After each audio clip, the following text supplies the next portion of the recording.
Like, even when we were talking about it, like in text, I was saying while I'm by myself, I'm just singing, I'm on the hype train. What's up, guys? It's the Four Horsemen Fantasy Football Podcast. My name is Josh Romine. With me tonight, I got Brent Walker. How are you, Brent? I'm good. Good. I got Alex Devaney Stoner. Hello, Alex. Hi. And I got Joshua Van Cleve. Hello, Joshua. Hello, Joshua. So this is going to be our hype train episode. We are going to be talking about it's preseason week one's in the books. So now it's time to talk about rookies. It's time to talk about those guys that get our blood pumping. It is the official draft season. I just had my first live draft last night, so I'm all geeked up on that. We didn't get to do a show last week. I apologize for that. It was my fault. Well, we had some stuff come up, so we didn't get to talk about the big news that kind of ended the week, which if we would have done it on our normal time, we would have missed it anyways. So I guess it's kind of good we waited. But we'll cover this news and then get into our hype train episode. Before we do that, stop over Twitter. Follow us, number 4 Horseman Pod. You can send us emails, number 4 Horseman Pod @gmail.com. We are open for business. Without further ado, let's get into news. I don't want to do a random question. I want to talk about some news because it's been a while since I talked football. Ezekiel Elliott suspended 6 games. He hasn't gone through his appeal process yet, but what's your guys' like instant reactions? Brent, why don't you start us off since you are an Ezekiel Elliott owner?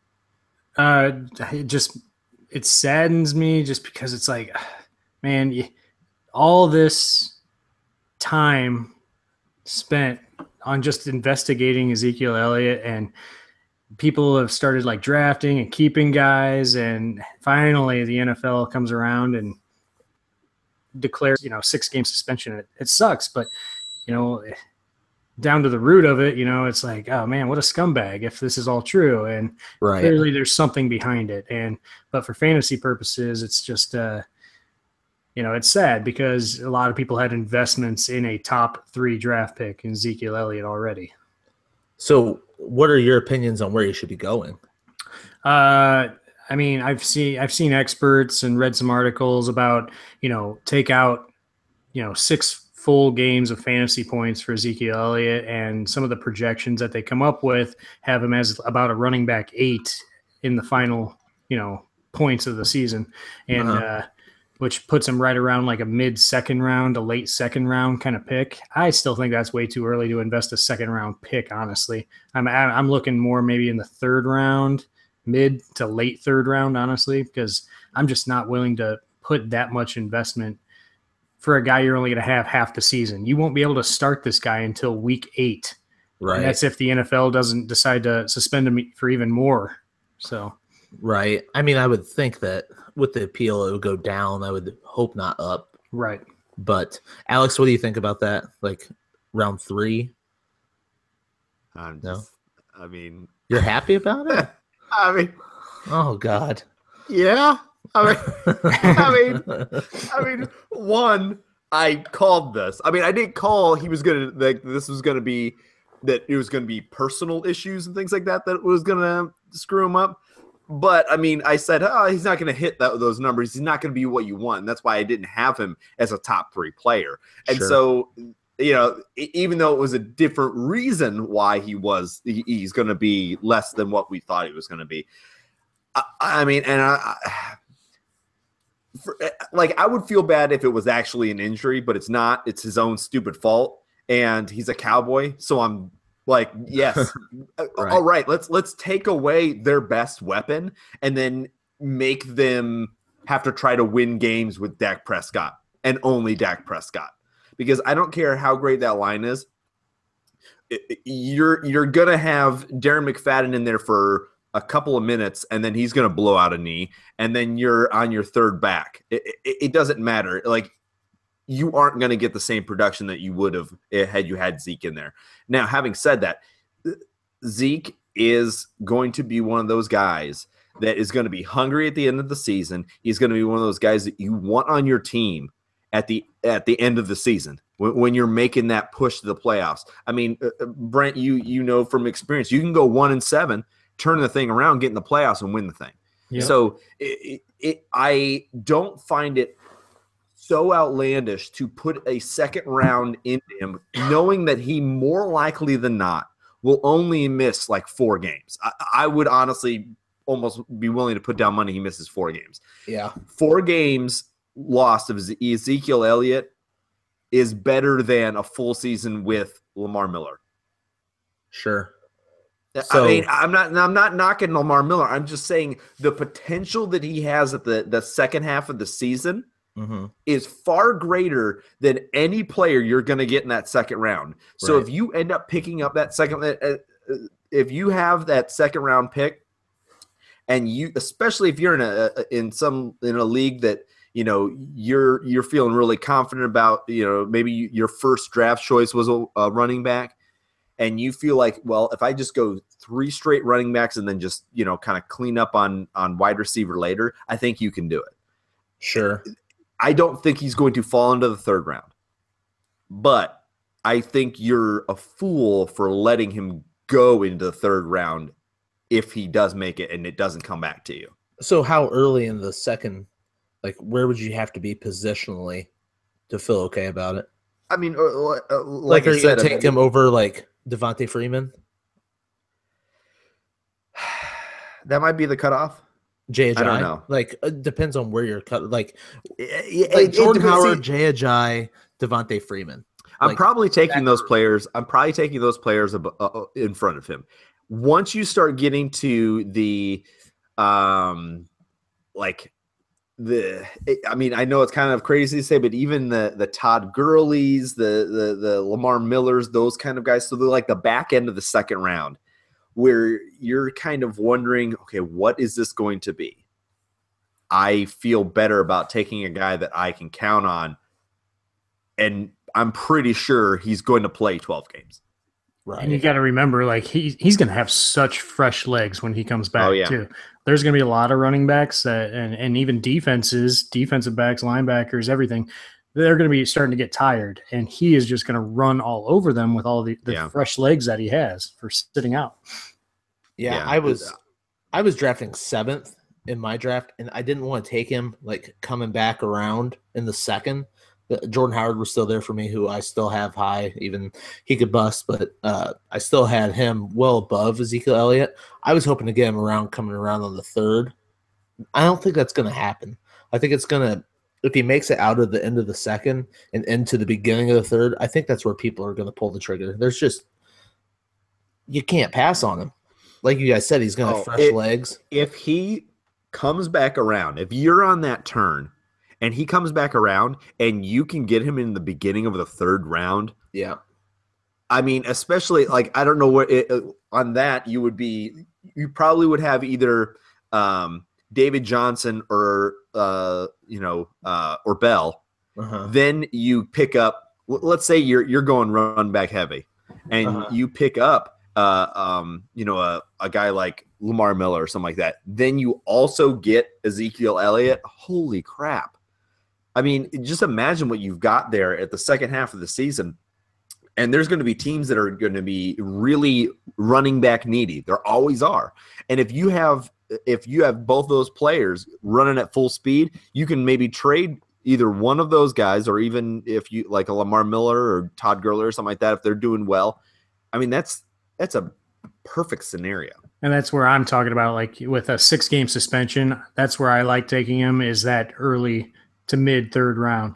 But if it does get cut down to 4 games, I could see him, I could see drafting him in the back of the 2nd round also. Yeah. Van Cleve, we haven't really talked to you yet. What do you think? I've been hearing a lot of people saying that he is that 6 games is going to be upheld.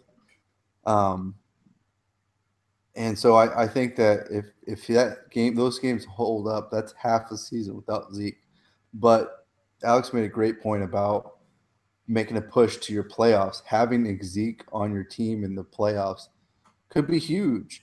So having his value fall from going from like the top 3 down to the 2nd to even the 3rd, you can't really pass that up, because I'd still rather take that pick there knowing I have a guy that's going to push me beyond the playoffs.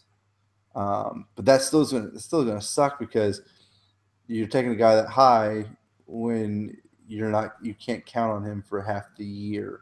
Right. And so you got to know that he's going to be sitting on your bench, and you're going to have to be okay with having somebody else that lower tier, maybe like a Carlos Hyde, or maybe you can kind of get somebody like a Garrett Blunt later on that you can kind of fill in that can kind of help maintain your team until you can make that push that you need. Yeah, that's a good player right there. If you have the chance to take Ezekiel Elliott or Carlos Hyde, who are you taking? I mean, I'd probably take Zeke because Yeah. Carlos Hyde is going to probably miss some games too. Yeah, that's true. And see, that's another thing that you need to think is that in the second round, you're getting those not so sure things, and so you could just as easily have a guy out at that many games because they're beat up or they're in a situation like Mixon. Who knows how long it's going to take them to really say, okay, he's the guy, or how long is it going to take for maybe a guy like P. Ryan or something along those lines to realize that, okay, we need to make this the guy, and he's sitting on your bench, waiting for him to start. Zeke is going to start when he comes back. I mean, there's not a question about that. So talking about that, crazy. I guess, Romine, maybe you can bring up ADP on Darren McFadden. Where do you guys put who's the starter in Dallas now that Zeke is suspended? It's got to be Darren McFadden, right? I mean, clearly. Alfred Morris, I mean, he looked good in the preseason game, but whatever, Right. Where are you moving these guys in your rankings? Do they move up in ADP at all for you guys? I mean, I think they have to move up. Like, nobody was taking Darren McFadden in the top half of their draft. And you're probably going to have to lock him up in like the 6th round, I think. I still know it's way too early. You don't feel good about it, but if you have the possibility of Ezekiel Elliott not being back until week 8, like, do you take that chance? Somebody's going to draft him around the 6th or 7th round. And I think I'll let him. Like, right. I think you should. I could get Jaquiz Rogers in the 9th, 10th round for 3 games. Right. Yeah. I agree. There's a lot of guys in the back half of the draft that you can draft to cover your asses for Ezekiel Elliott being That's suspended. the thing. Like, I don't think you need to lock him in. Like, no. I don't like McFadden. Realistically, though, he's going to go that high. Like, that's where people are going to take him. Let him 6th, 7th, 8th. Honestly, let people make that mistake. Yeah. Let people make a mistake of drafting a guy that will, at best, only play a few games, and at best will probably only play half of those games because he's going to get hurt. I mean, that's the fact of the matter with McFadden is that he won't make it through all of those games without getting hurt. So even if he plays, he will be playing hurt in some way, shape, or form. Yeah. Do you think there's any chance that Alfred Morris does take that starting job? Brent said, he looked pretty good in the preseason. He's fighting for his job at this point. And a guy with fight, it's worth monitoring, I think. But I find it unbelievable that they are. This is typical Cowboys bullcrap that they are not willing to see that Morris is a far better backup than McFadden. Yeah. I mean, you don't need a home run hitter behind your home run hitter. You need a stable guy that can get yards and can still move things, because there's no point in having the same exact guy on your team, but just a worse version of it. I don't really understand the point of saying, okay, Morris looked great. He was a great goal line guy. We're going to get rid of him. We're going to keep the guy that's broken and was broken all last season and hope that even though his entire career he's been hurt, he's going to be okay. Like, it just doesn't make sense. It's very Cowboys. It is. All right, well, that news popped up, and then almost immediately after the news of Zeke getting suspended for 6 days, there was a trade announced, which moved Sammy Watkins from the Bills to the Rams in exchange for EJ Gaines and a 6th-round pick. What are your guys' quick reactions on Sammy Watkins? Like, it all came so quickly. I think it was just shock value at first. Yeah, it was. They didn't match his. They didn't sign him to that 5th-year option. So you knew that something was going to happen here in the next year. They were going to trade him, release him, something. But I just love the potential that Sammy Watkins has in LA, because I think he's going to get more volume now than he would have in Buffalo. I think in Buffalo, it was good for Tyrod Taylor. This is extremely good for Goff. Yeah. I think his value goes up tremendously because your previous number 1 there was Robert Woods, and now it's Sammy Watkins. Yeah. I mean, clearly his value is going to go up now. I think he could be worth drafting, worth monitoring, just because that is a very pass-heavy team with Sean McVay as the new head coach coming over from Washington. So, yeah, I think Goff went from completely undraftable to somebody that you're probably still not going to draft, but maybe pick up week 1 in your waiver. It kind of depends on how the rest of the preseason goes. It'll be exciting to see. They do play the Colts in week 1, so perfect. Alex, what do you think? You were kind of a Sammy guy, right? Yeah, and I hate the Rams. I'm sorry. I think that Goff is just an idiot. I mean, the guy doesn't know how the sun sets. I mean, like, you usually have to be smart to play quarterback, and I just think that he's not. And I don't know. Alex, what about this? What about this? What does it do for Gurley now? Yes. Okay, it does pull coverage away. Exactly. I mean, which was the problem that Gurley had last year, is they kept stacking the box. Right. So does Gurley go up in your rankings now? Is maybe he now a mid-second rounder? Does he go up a couple spots at least? It does help him. I mean, I don't know if it helps him a lot, though, because we still need to see something out of Goff that we did not see at all last year. And I know that he didn't have great players, but he had players that could have been all right. And, like Kenny Britt did well enough that he got a contract with another team. Obviously, it was Cleveland, so it's not amazing. But and most of what Kenny Britt did was with the other quarterback. That's right. That's right. Case Keenum. Yeah. So I mean, but see, that's just, I don't know.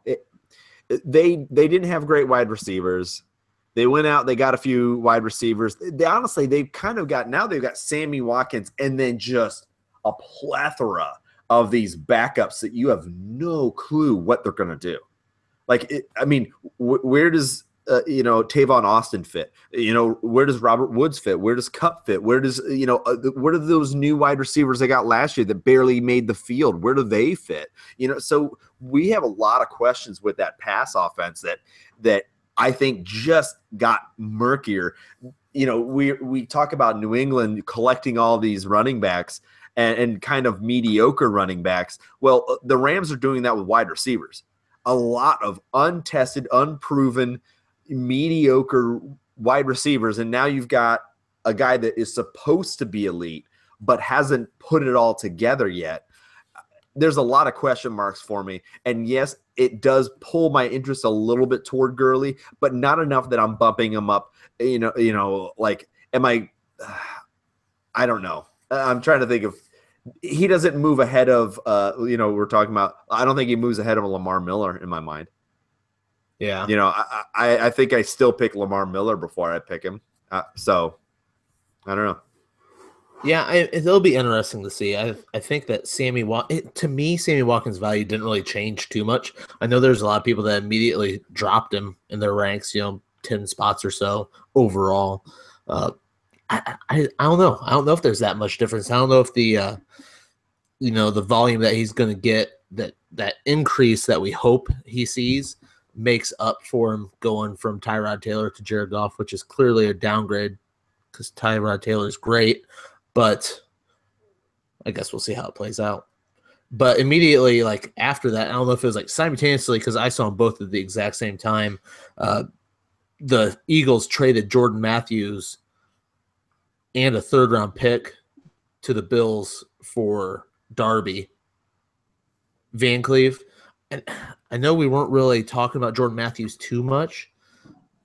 Do you think this increases his value? I don't see how it decreases it. He was going to be out of a job. In my opinion. Well, I guess he almost goes to not a similar situation, but as far as wide receivers go, because there wasn't really, or what we thought wasn't really a lot of talent around the Eagles as far as wide receiver until they brought in Alshon Jeffries. So I guess him being now taking the step up to number one, and he really has no. I don't know. That's going to be tough though, because. There is no dedicated number one there. Exactly. They're all fighting for that spot. Well, and I think any one of those guys could actually, any of the three wide receivers on Buffalo could lead the team. Honestly, they could. Well, and what the Eagles did last year was they tried to put, Jordan Matthews in that number one slot, but they had Carson Wentz who, wanted to throw the ball. And I just don't think he really fit that spot. So we were excited to see him come in as like a slot receiver, back to what he would showed promise as. But they love Nelson Aguilar. We've been talking about that in previous episodes. We saw that Jordan Matthews was kind of losing control of that job. I almost think him getting traded to Buffalo, like you said, Brent, you could see the Bills dinking and dunking and throwing those short passes. I don't know if they really have somebody that can be a number one wide receiver. You know what I mean? Clearly, I don't think they're going to have somebody that's going to rank as a top 12 wide receiver.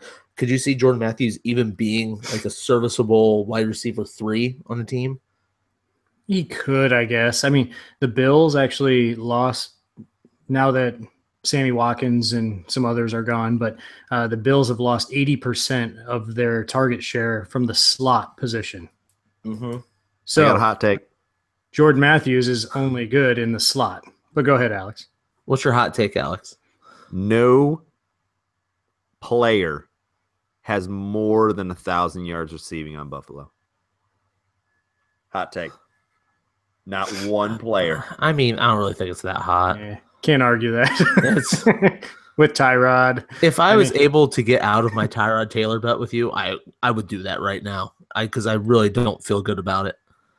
You shouldn't have felt good about it 2 weeks ago. I mean, I didn't feel great about it, but I felt okay. I felt like I still had a fighting chance. Now I feel like my chances completely diminished unless he rushes for 2,500 yards. So I guess for me, like with Watkins being gone now, they bring in Jordan Matthews, who's kind of dinged up also. But, Jordan Matthews has only played good in 3 wide receiver sets. He's good in the slot. Right. And I think Zay Jones can be a really good wide receiver for Buffalo's system. The guy caught a record 158 catches in college football last year. That's a record. And I believe Buffalo's new offensive coordinator was Zay Jones' coach in college. So he's building rapport with Tyrod Taylor. He knows the system. I think Zay Jones could be this number one wide receiver in Buffalo now that Watkins is gone. So do you think that you should draft Zay Jones before Jordan Matthews? It's still even right now. I want to see how preseason shakes out before I make that commitment. But if you're having rookie drafts or anything, Zay Jones can be a powerful pick, I think. Yeah. I guess, are you drafting Jordan Matthews then right now in this, in the regular PPR? I wouldn't mind it. I still think you can. I liked his upside a little better with the Eagles as opposed to Buffalo now because I don't think he has any upside at this point. Zero upside? Zero upside. He has maybe a safe floor of like 5 for 50 each game. But Yeah. You know what I mean? Like, where's the upside though? Like, they don't pass a whole lot. They don't pass a whole lot of touchdowns, and they're going to be running the ball. 2 tight end sets. When's Jordan Matthews going to come in? I mean, I think they'll probably have him in there, but I'm sure they will. They traded for him, so I would hope they would put him in that offense somehow. But he had what what did he just have? He had an injury like in the first 15 minutes of practice, right? Yeah, it was a fractured, chipped or sternum or something like that. Chipped, fractured sternum. I mean, that sounds bad. Like, It sounds I like don't- it's It painful. sounds Like, awful. week to week. Sounds like a breathing issue. I don't know. He chipped something. They were calling it a fracture, but I think it sounded worse than it probably really is. But I think we're probably staying away mostly from Buffalo unless you're taking a late round flyer on it. I would almost rather take Zay Jones than Jordan Matthews. I think that the upside is higher with Zay Jones. I think so too. Like you said, the floor might be a little bit better with Matthews, but if you want to take like a late round flyer on a guy like that, if you have a deep league where you have to roster a lot of players, I don't think there's any problem putting him on your roster. And if he doesn't work out, drop him and pick up whoever is working out. But I think we can all agree that Tyrod Taylor's value goes down. Oh, with yes. this. Yeah, Absolutely. because, yeah, he doesn't have that big play threat anymore with Watkins on the field. I was looking at Tyrod Taylor jerseys What? on eBay No. the day before he got traded. Sammy Watkins got traded, and I instantly Oh was my like, God. "Oh, that's not going to happen." God. I was going to wear one to our You draft. are a jinx. You are know. a jinx. It's bad. Oh my god. I It's so bad. don't It's want so to. I So don't I want should to wear- acknowledge the fact that you might be right, but So I should wear a Van Cleef jersey? Oh my god. well, I should wear a Van Cleef jersey. I think We all should. I'll wear one if you make them. So. Hey, I can make it work at work. I just Don't. need to get some jerseys. I gonna definitely would happen. wear it. Don't take Well- my name. The last piece of news that I did have was Devontae Freeman and Jay Ajayi are both in concussion protocols. We kind of touched on it a little bit earlier when we were talking about where we're taking Zeke. Are you guys dropping those two in your rankings? Jay Ajayi and Devontae Freeman? I don't think so. No. Keeping them right to where they be were? completely honest, I am never worried about anybody in any injury situation being held out of preseason games Yeah. until they start talking about them not being able to play for the season. That's when you start getting nervous about it because, I mean, they could have a sore shoulder that they could totally play through. They would have no ill effects from, but they are going to be held out because, their shoulder is sore. So, I mean, I think they're just a little bit more cautious. It's like, okay, do we really need to have Ajayi out there? Do we really need Freeman out there? No, we don't. They're preseason games. So, Sure. I mean, you just have to kind of take a little bit of faith that they're fine and that they're going to be okay. And I wouldn't drop them at all. And it's not like they're rushing them back. It's Right. it's preseason. Let them get healthy. They'll be back for the regular season just fine. All right. I don't think we really need to talk about it too much more. So let's go on to the hype train because I'm on the hype train. Oh, sorry, I had to do it. no, I like it. I was pretty geeked up about the preseason starting. So I'll let you guys pick a player that you want to talk about right off the bat. Alex, I'll let you came in with the hot intro. Give me your hype player right now. Who you hyping, baby?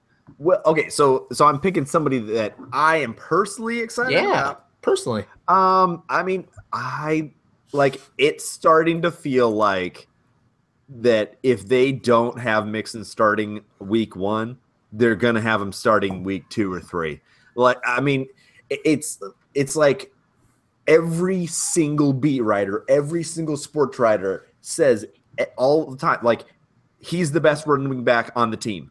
Period. Yeah, they say he's the best running back, but Jeremy Hill is going to be starting the season. Jeremy Hill might be starting all season. What the hell? It's coach speak. Tell me. Yeah.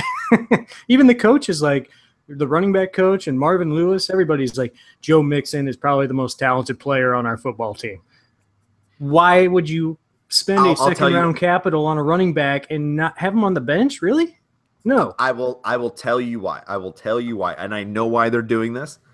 One, the Bengals are kind of terrible.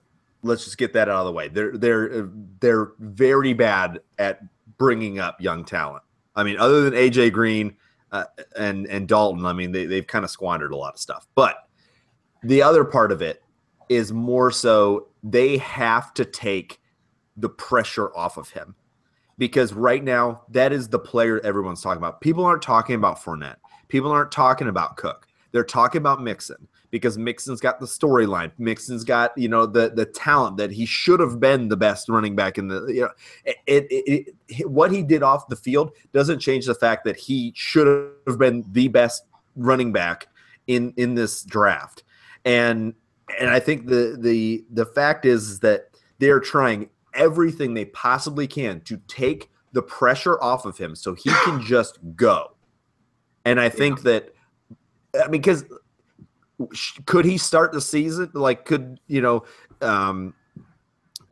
start the season and legitimately carry the ball 5 times and then Mixon carries for another 15? Absolutely. But Hill was the starter. It's kind of like what they did with, was it Felix Jones and DeMarco Murray? They kept starting Felix Jones, and DeMarco Murray would outrun him for a few games, and then finally they were like, okay, DeMarco Murray's their starter. Right. Like, okay, Alex, if you were the coach of the Bengals, would you feel like you're on the hot seat a little bit? Like, you've been there for so long. Oh my God. Marvin Jones has got to be on the – if they start Marvin losing Lewis. a couple games – Marvin Lewis. Marvin Jones is a wide receiver, by the way. But he did play for them, so you're not off. You're not completely off. Living in the past, I tell you. But, okay, Marvin Lewis on the hot seat. You put the best player on the field to win ball games, because you just have to. He's going to be on to win the game. He's going to be on the field. Van Cleef, like, Mixon's, he's got to be the best rookie running back, right? With all this talk, like, tell us, VC. That's a tough call. There's a lot of hype around Mixon right now. People are saying how good he looked with the limited amount of snaps he had, but let's not forget Fournette actually had a decent turnout for his first preseason game and ended up with a touchdown. I would not say he's the best running back in this class yet. Well, like, so just say you were on the clock and you were in a rookie draft and you just so happened to have the number 1 overall pick. Like, you're on the clock. Who do you take? To fill people in, he has the number 1 rookie pick. Samaje Perine. Yeah. Perine. Come all day. on. What a cop-out all answer. Day. Honestly, like, all joking aside, it is tough. But I probably take Mixon just because I think his upside is higher than Fournette. Yes. Well, that's exactly what I think. Since you think Mixon is higher, then I go with the opposite. Yeah. Shit, you're But right. he's probably going to get injured next week. So You just showed him love. So that means, well, just made his decision right there. yes, that was easy enough. Yeah. So Fournette's going number 1 overall. Well, that's going on just because my love's Mixon.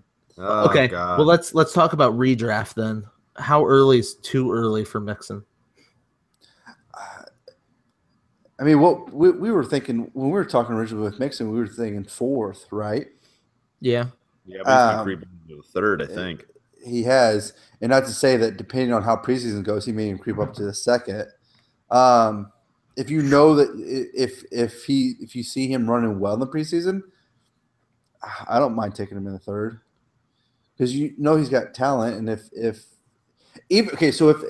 the stipulation. So if Marvin Lewis still hasn't declared him a starter, but you see him in preseason, you know he's running well, I would still take him in 3rd because eventually he's going to start, and you know that he's a multi-purpose back, and you know he's going to be the best back. You know, I honestly don't even care if they name him a starter. Like, I could honestly care less if they're saying that Jeremy Hill's going to be the starter. It doesn't matter who starts the game. It matters who's getting the most touches. And I think that Joe Mixon will get the most touches on a per game basis in that offense. We know what Jeremy Hill is. Jeremy Hill's not going to last. You know, I'm maybe I think he's also just doing it just to keep himself, like, try to keep that away from Mixon and stuff, that he's not the starter. Try to keep that, like, just like you guys were saying, keep that off of him. Jeremy Hill's the starter, but he knows he's got talent there. And he probably still holds some trade value too if Giovanni is healthy enough and they want to maybe move one of those guys, that definitely doesn't hurt to be talking about how they're going to be the starters. So you could see Mixon creeping up into the second. If he has a good preseason, Man, that's kind of crazy. It is, but I mean, we're seeing it from Fournette too, though. Yeah, I mean, exactly. Fournette's going, and people are saying that Mixon's the best running back overall in this class. Yeah. But just because of his past, not like his talent on the field, and his talent on the field is equal or greater than Fournette, people are saying second doesn't seem so ridiculous. Yeah. No, so what about the next couple of guys, though, like McCaffrey and Cook? We got to see some of them in action. McCaffrey actually rushed quite a bit more than I thought he would in the preseason. Mm-hmm. And then Cook actually caught 4 targets for 30 yards. And I mean, like Cook, I was kind of expecting them to have that kind of workload with Murray being, not playing at all. But if he can have a good preseason and take over that job, I may be moving over to Alex's side on that a little bit more too. Like Dalvin Cook could be a legit, NFL running back. He's definitely has shown it on tape. He just that combine, people see that, and I'll admit I buy in a little bit too. I started thinking, well, maybe he doesn't have it. Yeah. No, I mean, we were there. Yeah. He didn't look great. No. I mean, I was just drooling when McCaffrey was doing drills, and Cook, I was like, meh. Yeah. I don't know. I mean, it's, I don't know. But at the same time, it's like there's a lot that goes into that. You don't know what the circumstances were. You don't know, if he just was having a bad day, but it is nice to see him catching the ball. It's nice to see him having the same skill set as like, and that's the one thing that I'm not sure if Fournette is going to have that pass catching. I don't know if he did anything, but in the passing game, but like I'm looking at Mixon, I'm looking at Cook, I'm looking at McCaffrey as those dual threat guys, and I like those guys more simply because there's more. They can still be involved in the game if the game gets away from them. Yeah. Talking about Fournette, was his name Corey Grant, right? Is that right? Is that something? Yeah, that sounds right. Yep. He had an amazing week 17 last year. I think he rushed for well over 100 yards and a touchdown, and he had a really good first preseason game. Could he be the other Jacksonville running back to own over like a TJ Yeldon, or Chris Ivory still play for them? Or is he gone? Yeah, barely. Yep. Yeah, he's still there. Because if Fournette does hurt his foot and doesn't start, I don't think we're really prepared mentally to draft any Jacksonville running back. Do you think you should maybe prepare yourself for that, or is it just kind of Fournette's not the guy, just forget about all of them? I think that outside of Fournette, there's no point in even having a handcuff, to be completely honest with you, because we've seen what that system looks with Yeldon. We've seen what it looks like with Ivory, and that's the reason why they got the top rated running back in the class at such a high pick, is because those guys weren't cutting it. And so I think that now it's even if he goes down, there's not a lot behind them that would – nothing's going to replace him, essentially. Yeah. It's not a situation like where, you're like, oh, they have this fantastic line. Whoever you put back there is at least going to put up 1,000 yards. Like, you might go from getting 80 to 100 yards a game to 50 in a week. Yeah. And it would be completely useless for you, I think. Sure. All right. So, Van Cleef, do you want to nominate the next hype train player? Like, who are you all on board? The chugga chugga choo choo hype train. I'm on the hype train. Man, the ones that were havers. I was going to mention kind of Dalvin Cook is the other one because like his receptions and stuff, but we were kind of mentioned him on that. Man, It is basically like a rookie preview show now. Yeah, Because that's all that plays in the preseason. Yeah. Well, like, Michael Floyd had 2 catches for 20 yards. hey, look out. What? Those are first downs. Those are first downs. a First lot of downs the or stoplights? Hopefully, I was going to say, hopefully he didn't go out and celebrate. But I mean, like rookie wise, a lot of the big name guys either didn't play or you kind of saw what they could be. If Fournette had a decent outing, Mixon had a good outing, Cook had a decent outing. Yeah. McCaffrey, I felt like we saw some, but we didn't really see a lot. I thought we were going to see more in the passing game. Yeah, he had that 11-yard run through the tackle that was pretty good. Yeah. What about the quarterbacks? Well, hold on. I got one more guy. Who? Oh, go ahead. We'll let you do Deontay it. Foreman. Deonta Foreman. He had a big outing. He looked kind of explosive at times, and he had a big catch and run that kind of helped. How late in the game was that, though? That's the thing. It was like third quarter, wasn't it? Yeah, it was a 41-yard scamper down the sideline. But he looked good, but that's so late into the game. Exactly, but I mean, it's something that people are looking at and stuff. Well, at least with the other running backs, it was early. Yeah, early. First team, but reps, you also hope team. that I don't think. Okay, I wouldn't throw it away because don't completely disregard it. Don't completely disregard it because you're still looking at, in theory, if you're looking at it, it's like, okay, of the third guys, of the backups and stuff, who has explosiveness, who has the ability to come in and be a game changer. Now, yes, it's against like backups and stuff like that, but that doesn't mean he couldn't do it. Like if that was against first teamers, can we really say, oh, he couldn't do that? We don't know. You expect if he's going to be good, he should be good. He should do that against the third. Exactly. Yeah, but I mean, when you're talking good players shine no matter what.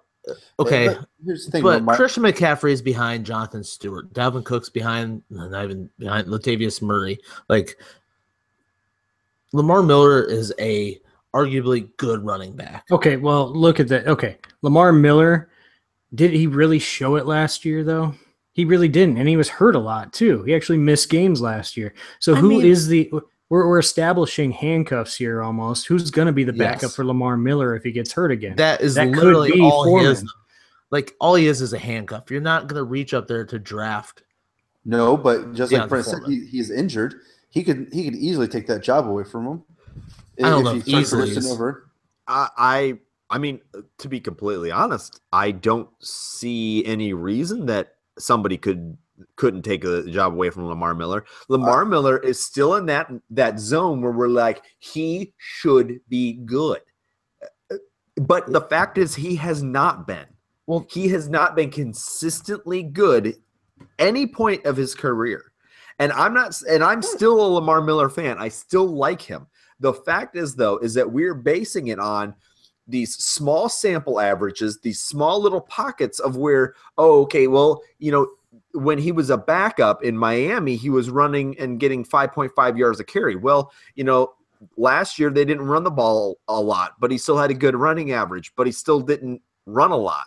So, I mean, at some point we have to just say, okay, maybe there's something better than Lamar Miller. I'm not saying that that's Foreman, but I am saying that we can't throw out the idea that it could be.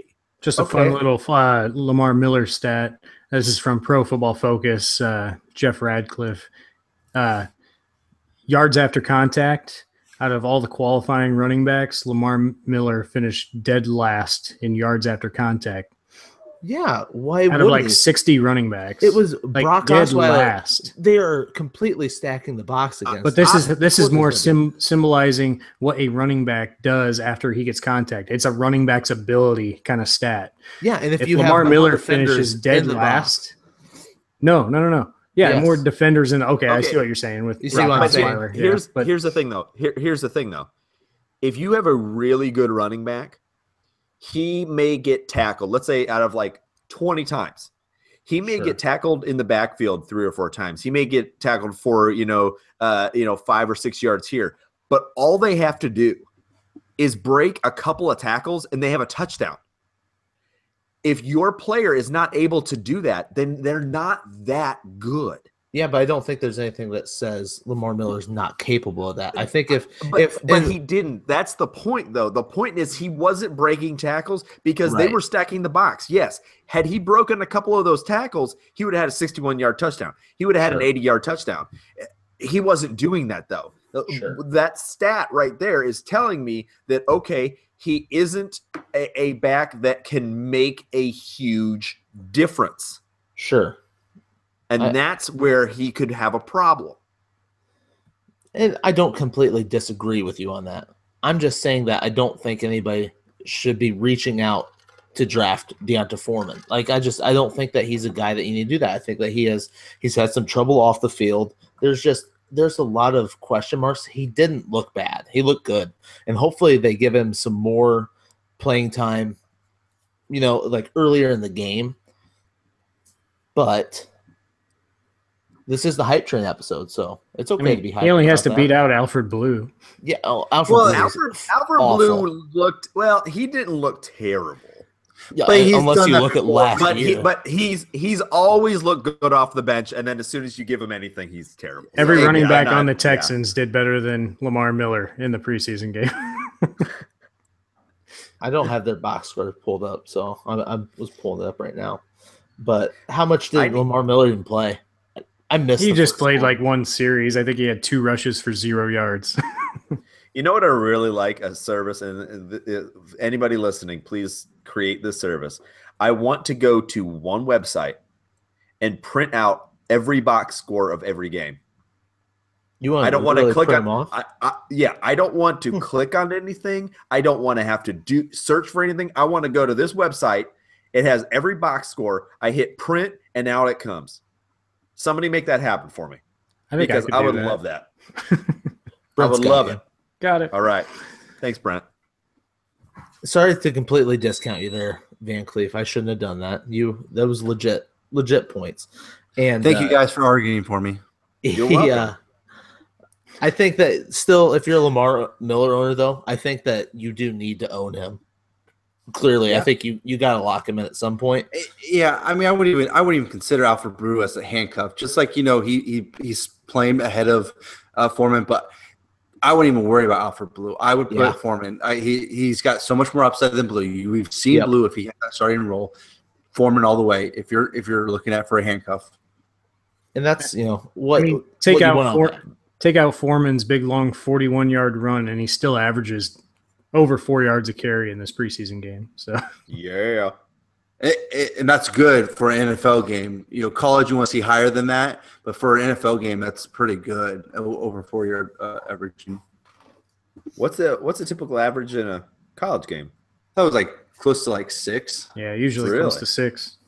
I do not follow college in any way, shape, or form other than when I'm paying attention to people that are coming into the draft. So I really need to expand to college. I just can't. I can't follow the players. There's too many damn players, too many teams, too many everything. I get frustrated. So we were talking about the late Texans game. Deshaun Watson looked pretty good, arguably. He didn't look great, but he looked quick. He looked like he could be a playmaker. He extended plays. Plays. He there was one play that he extended, and it was absolutely fantastic. Perception things. The only problem is that the stupid wide receiver ran out of bounds, came back in, and then caught that ball. And so I was like, I mean, that wasn't his fault, but it's just like, oh gosh, he did so much work to get that. I mean, because it was a first down, and so I would be interested to see what he looks like with smart, seasoned NFL players. And I know that you love Tom Savage. Savage Garden, baby. Ready to go. But wouldn't you much rather see Deshaun Watson? Absolutely not. I do not want to see I don't want to see the Savage Garden. Are you kidding me? I just like to say the name. That's all. Oh my gosh, that'd be awful.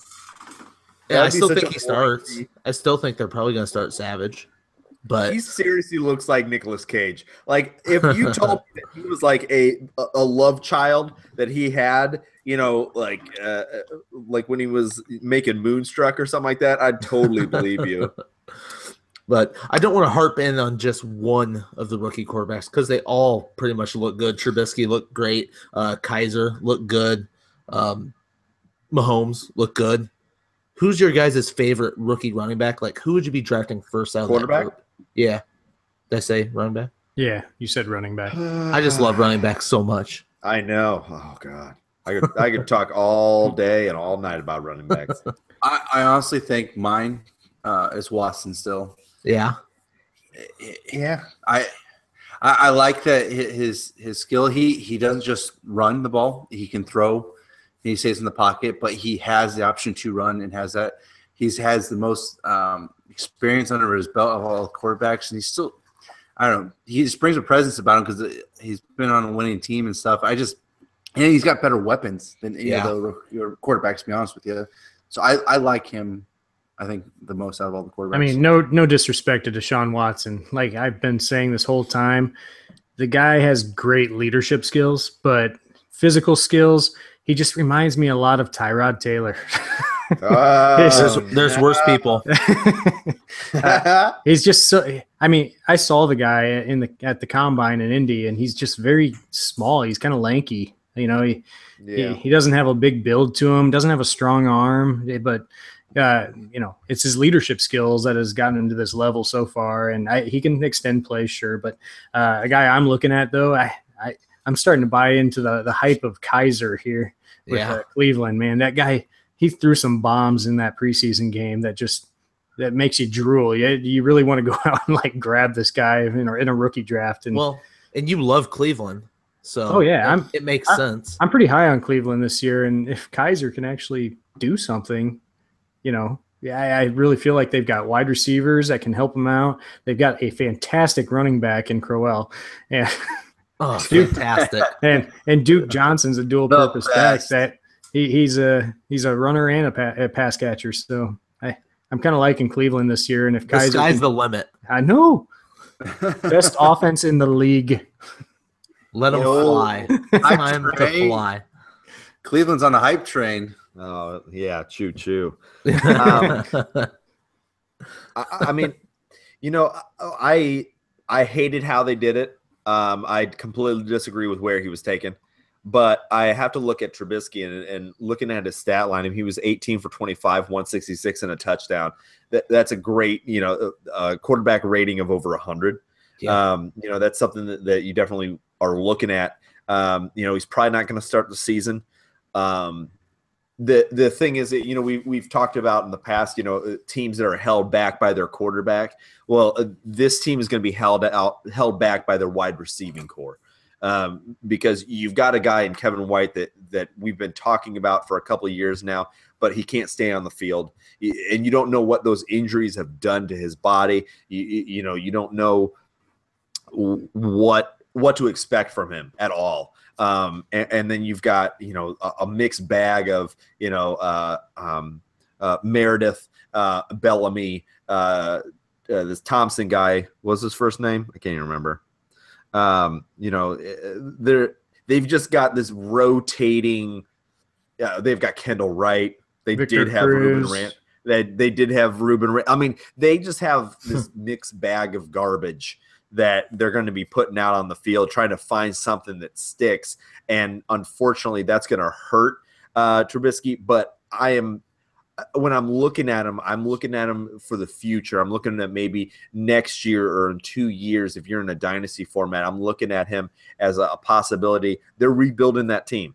If Jordan Howard puts together another solid season, then you've got a good, running back that's there. Now you just need to put the wide receivers together. I'm really looking forward to seeing some of the that tight end that they got.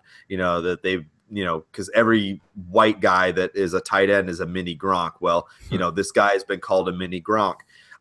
So they do have some pieces that could be promising. I'm not saying that you're looking at him this year, but definitely in dynasty formats, you're going to be looking at him as a possible, if you're a Drew Brees owner or a Tom Brady owner, something along those lines, that you're looking for that guy that you can probably get for fairly cheap and stash on your bench. Yeah, because he did. He looked super athletic. He looked good. And how much did Mike Glennon look exactly like how we thought Mike Glennon was going to look? You mean 2 for 8, 20 yards and an interception? Exactly what I thought he was going to do. That was a pick 6, by the way. Yes. Yes. You know what his QB rating was? 0. Perfect. 0.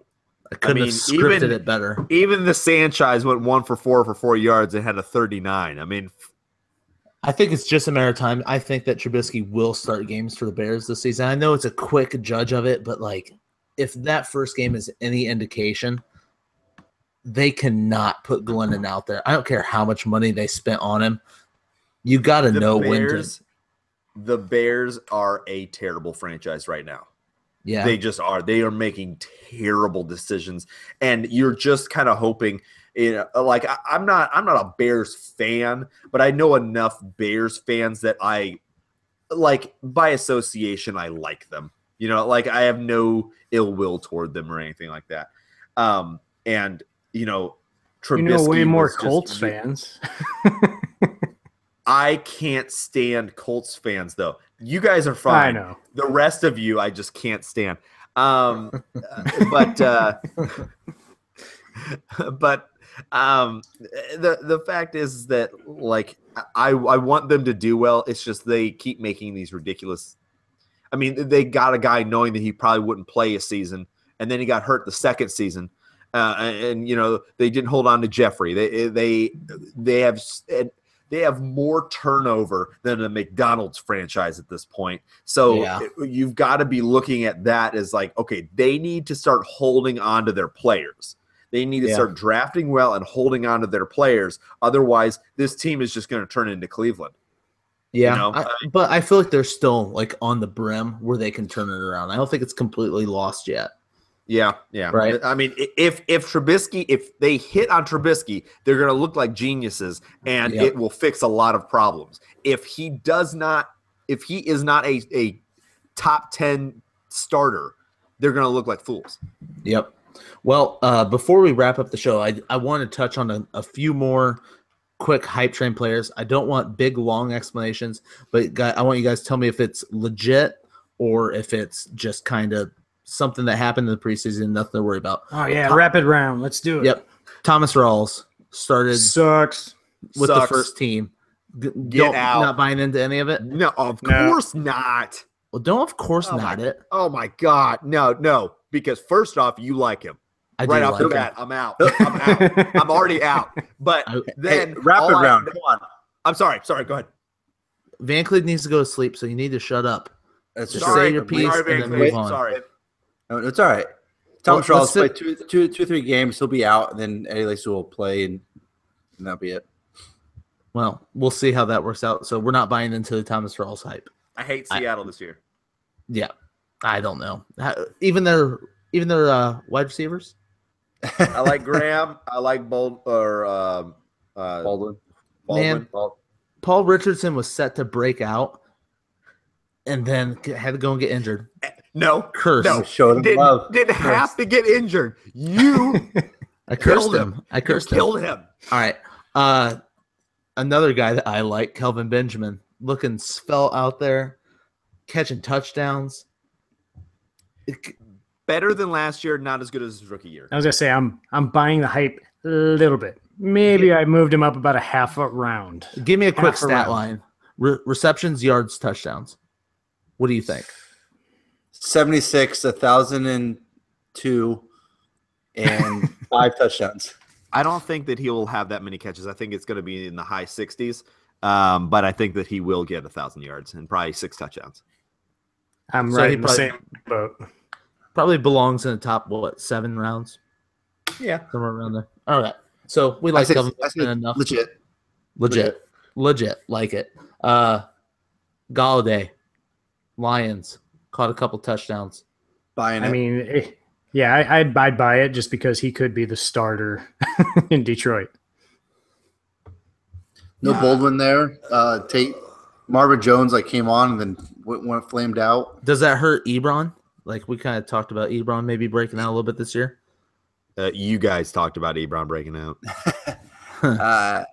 I think Ebron will do about the same. So I think that Galloway will be good.